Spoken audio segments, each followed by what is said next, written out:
Welcome to Pat and Go. This is week 1. This is episode 1. We've been waiting.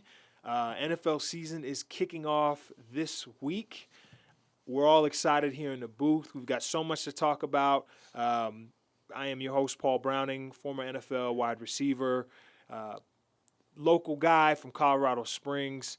I think most of you guys probably know me from CSU Pueblo National Championship days, so which is great. But now we are here. We're going to talk football. It's week 1, like I said, but we're going to definitely pay tribute because this is the weekend of 9/11. So 20 years ago, we did lose countless lives to terrorism, and the NFL is doing their part to also pay tribute. But we, for sure, at the station at KPPF, want to pay tribute because 20 years ago was absolutely devastating to our country, and we want to pay our respect. Absolutely. A lot of people probably in this room will probably remember where they were when they heard the attacks were happening. I remember I was dropping my son off at daycare. Yeah. I had the radio on, and it's like, wow, our world changed. Yeah. So, Paul, on behalf of everyone who served in the military, because in addition to the lives that were lost when the towers fell and the people on the ground, there were first responders that developed diseases afterwards that went in to rescue people. Right.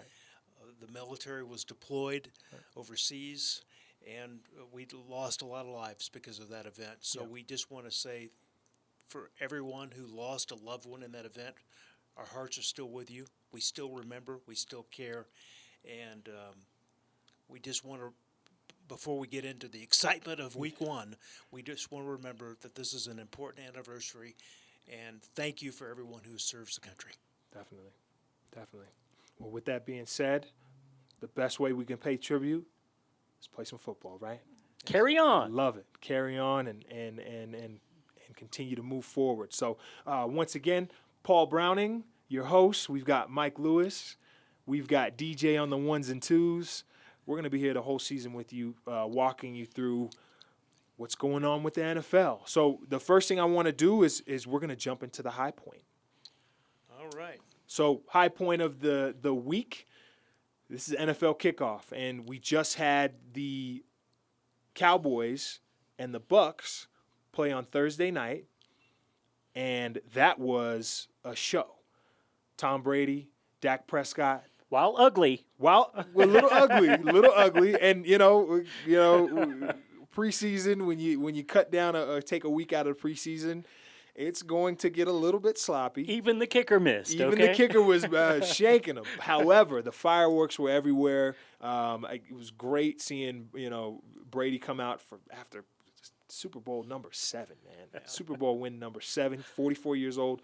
Threw for almost 400 yards last night as the Bucs beat the Dallas Cowboys 31-29. There you go. And that was, like I said, huge takeaway for me. Dak Prescott, he has got this Dallas Cowboys offense playing very well. Mm-hmm. The defense is looking great. Ankle looks good. Ankle looks excellent. Yeah. But Brady is Brady, and the Patriots looked like the team that won the Super Bowl. And we're actually talking about the Buccaneers, not the Patriots. Oh my gosh! See, look at me. The Bucs look like the team that won the Super Bowl, which was excellent. But it's Brady being able to drive his team down for the 49th time in his career, 49th. And game-winning Gronk balled drive. Out too. Gronk, Antonio Brown. Wow. Man, it was crazy. But even like on the Cowboys side, Amari Cooper played excellent. CeeDee Lamb, wow, what a game. But yeah, we have any takeaways of the Thursday night game? Well, again, Brady gets the first TD of the season. I'm sure he's happy about that. Yeah. Kicking, how important it is. I mean, look, it came down to being able to kick a field goal. Yep. And the Cowboys thought they had it. And then Brady, like you said, is Brady, and he does what he does best, and he gets them in range, and they win the game. 100%. So that was a takeaway for me. Oh, yeah. Well, the takeaway for me is the chink in the armor for the Buccaneers, where they don't have depth at that corner position. I know it was harped on big time in the game, but they had 2 guys go down, and one is kind of questionable still. So that's something that we'll have to keep an eye on. Yeah. So moving on to these other games that we have coming up, we've got some great football this opening week, week 1.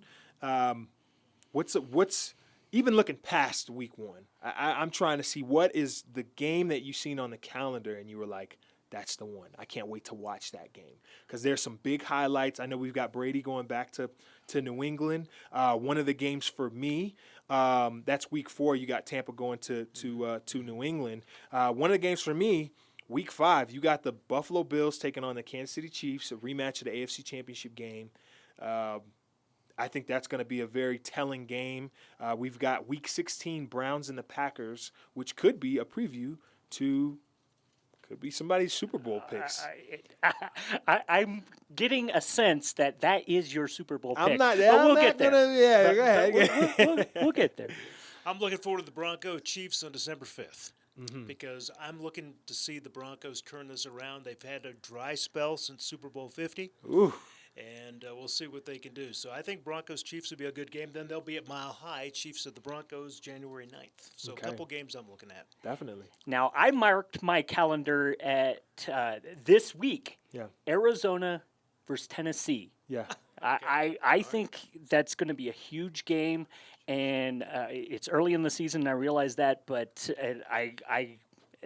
that's where I'm leaning for Super Bowl. I'll put it out Whoa, that's okay. All right. Arizona? Arizona Tennessee? and Tennessee. Those are 2 small markets. We'll see if that could actually happen. I mean, in the AFC West and the NFC West looks very difficult. The AFC South looks like it's Tennessee's for the taking. But, I mean, at that point, we'd have to see where we are at. Team to watch this year. Do we have any big picks for the team to watch? Well, I'm going to go back to the Broncos because, we've got Vic Fangio is trying to get this team turned around. Denver fans don't take kindly to losing season after season after season. Of course. We're seeing what the Broncos can do. Okay. Well, my team to watch is the Miami Dolphins. Huge defense last year, major upgrades to the offense this year.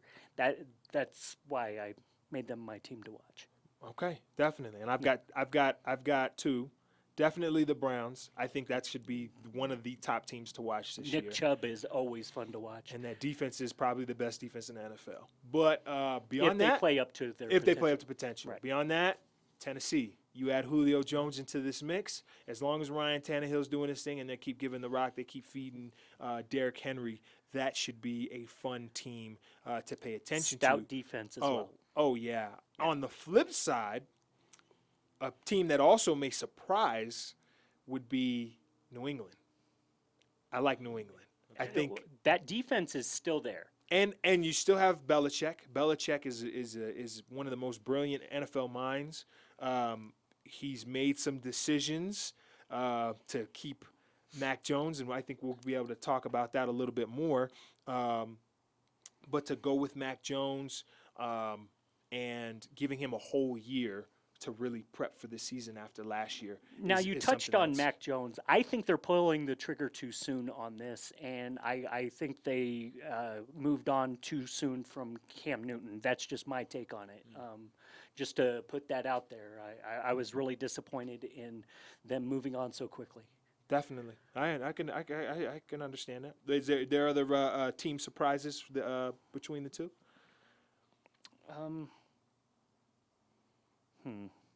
No, I'm at a loss. At a loss? Yeah. We got any big surprises? You know what? I want to get through the first week, and I've got a lot of football to watch this weekend. Perfect. And I'll get back to you. Let me get back to you in a week. Perfect. With some Well, ideas, I think one of the surprises on the other end when it comes to disappointments may be the Kansas City Chiefs. Okay. We'll dip into that here. We'll dip into that here in a little bit. But this is where we were talking about disappointing teams. I think the biggest disappointment, I mark my words, at the end of the year, this season, you're going to look back at the Green Bay Packers and wonder what happened. What? Okay, I like it. I like it. I like where we're going. Now, my surprise team Mm-hmm. is the New York Jets. Yeah. I think they're going to blow people away. They might only be 8-8, but they're going to be hanging in every game. Well, we add a game. We got 8-9 or 9-8. Okay. 8-9 or 9-8. Which one you got? 8-9. 8-9. 8-9. Okay, definitely. When you add, yeah. Okay, I like it. I like it. Any disappointments? Any surprises? Surprises. I think the Bucks. The Bucks may be a surprise. I think the Bucks are going to be a surprise. Yeah, because of Tom Brady. Mm-hmm. This may be another Tom Brady year. Another Tom Brady year. Yeah, We're that's gonna going to see. be a surprise. We're gonna see. I'm not counting Brady out. Everybody, I mean, what you would think is it's on a downhill slope from where we're going with, you win a Super Bowl, what's next? So, but let's go ahead and take a break for a second. We're gonna jump into a couple of Flags on the play. flags on the play after, but we'll take a break first and then jump into that.